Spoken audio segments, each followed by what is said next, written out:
Made with spoken. Melt Into You, A Sweet Christmas Romance by Cassie O'Neill. Digital narration, performed by multiple digital voices. Chapter 1. Kacey. Nicknames. Most people think corporate events run themselves. I know better. My title is Events and Aesthetics Manager, but really I'm a professional shadow. I make everything beautiful, then disappear when the spotlights come on. No one remembers when everything's perfect. They remember when something goes wrong. But today, nothing has. The garlands spiral neatly around the banisters, wreaths hang in perfect symmetry, and the entire Quantum office building sparkles with quiet Christmas cheer. The phone rings as I approach the CEO's office. His assistant, Piper, picks up and greets the caller. I unload my box of sample invitations on the reception desk and whisper, "Hey." Piper covers the receiver and greets me in her sweet soprano. "Hi, Kacey." "Is my dad busy?" I ask. She gives me a conspiratorial eye roll. "Isn't he always? Go on in. It's just him and Jack." "Wish me luck." I pick up my tablet and stack of samples. "Hang on, I'll get it," Piper says. She tells the caller she'll be just a minute and hurries around her desk to open the door for me. "Thanks," I say. My dad sits with his elbows resting on his desk, fingers steepled. My youngest brother, Jack, stands with his arms crossed. They're both facing the widescreen TV on the wall, discussing stock prices and shareholders. I clear my throat to be heard over the blaring TV. Jack twists briefly to face me, eyes my stack of papers and the roll of masking tape on my arm. "Hey, little sis. Think you've got the wrong meeting." I clench my teeth. Even though he's my youngest sibling, he acts as if he's the oldest of all four of us. Logan and Gavin think it's funny, but it makes me furious. I ignore him. "Dad, I need your approval on the invitations." He glances at me for the first time and mutes the TV. "Glitterbug, how's it going?" Jack snorts. I bite my cheek. My dad says the name with affection, but it makes me feel like he doesn't take me seriously. My goal this year is to create a gala so extraordinary, he won't be able to call me childish nicknames anymore. "Please don't call me that at work," I say evenly. Dad's brows knit together. "Why not?"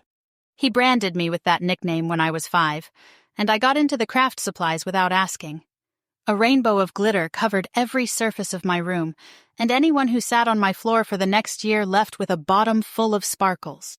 I sigh and press on with why I'm here. Are we going with the pop-up music box invites with personal delivery by the Nutcracker cast, or are we going with the traditional flat paper mailed ones? You said you wanted the final say on this. I have the green light from the theater to hire its actors. The contract just needs your signature. He swivels his high-backed chair around and inspects the examples I've set on his desk. "London and Tokyo can get mailed invites. Stateside guests get the music box with hand delivery." "How much more does that cost?" Jack asks, his tone alarmed. I narrow my eyes at him. "None of your business, Jackson Everett." "It is my business, Casey Marie. Quantum stock is down today. Should we even be having this holiday party?" Heat creeps up my neck. Why do people think event planning is just a waste of money? Anyone can buy and sell. I build experiences that make people feel seen, and that feeling translates into loyalty, coverage, and profit. I want to march over and flatten Jack's stupid, fluffy hairdo. Instead, I calmly address my father.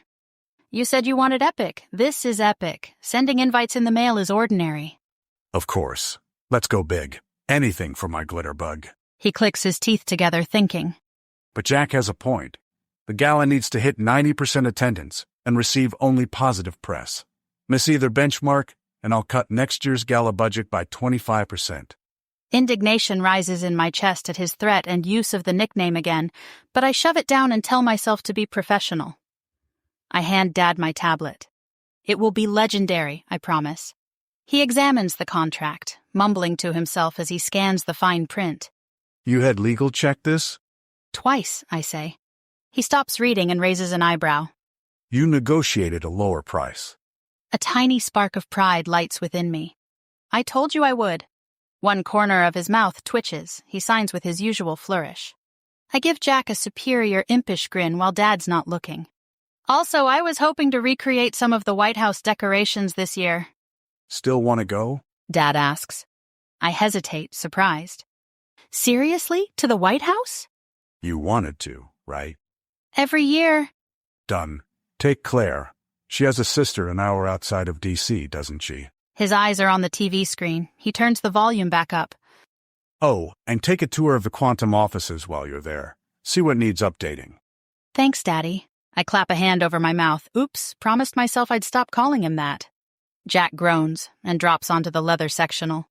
Hold on, isn't there a 3-month wait list? I ask. Not for a Briggs, there isn't. Dad replies. I'll make some calls. Before I can stop myself, I rush over and hug his neck. He chuckles and pats my back. I regain my composure and straighten my blouse and skirt. Check with Piper on your way out. Dad says. Have her book the flight and hotel. The travel department takes too long. I'm working on that. Thanks, Dad. You're the best. I know. He says. 3 days. I want you back here for the AI strategy breakfast. It's already planned, though. I hedge. Lisa can handle it without me. That's not a request. You will be here. I frown. Way to ruin it. Oh, and Jack's going to MC the awards segment of the gala. What? I splutter. Jack smirks. Dad's eyebrows raise as if to dare me to argue. Sure, I say, rising above it. He can handle the awards, but that's all. You can have your CEO moment too, of course, but Aaron will handle the rest like we planned 4 months ago. I gather my things and use my back to push the door open. As it closes behind me, I hear Jack grumble. Well, that was fun. Can we get back to actual work now? I nod goodbye to Piper after we discuss my trip and search for a place to hide. The stairway will have to do. I collapse onto the cold concrete, head in my hands.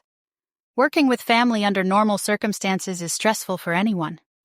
Working for my father and with my brother often makes me question my sanity.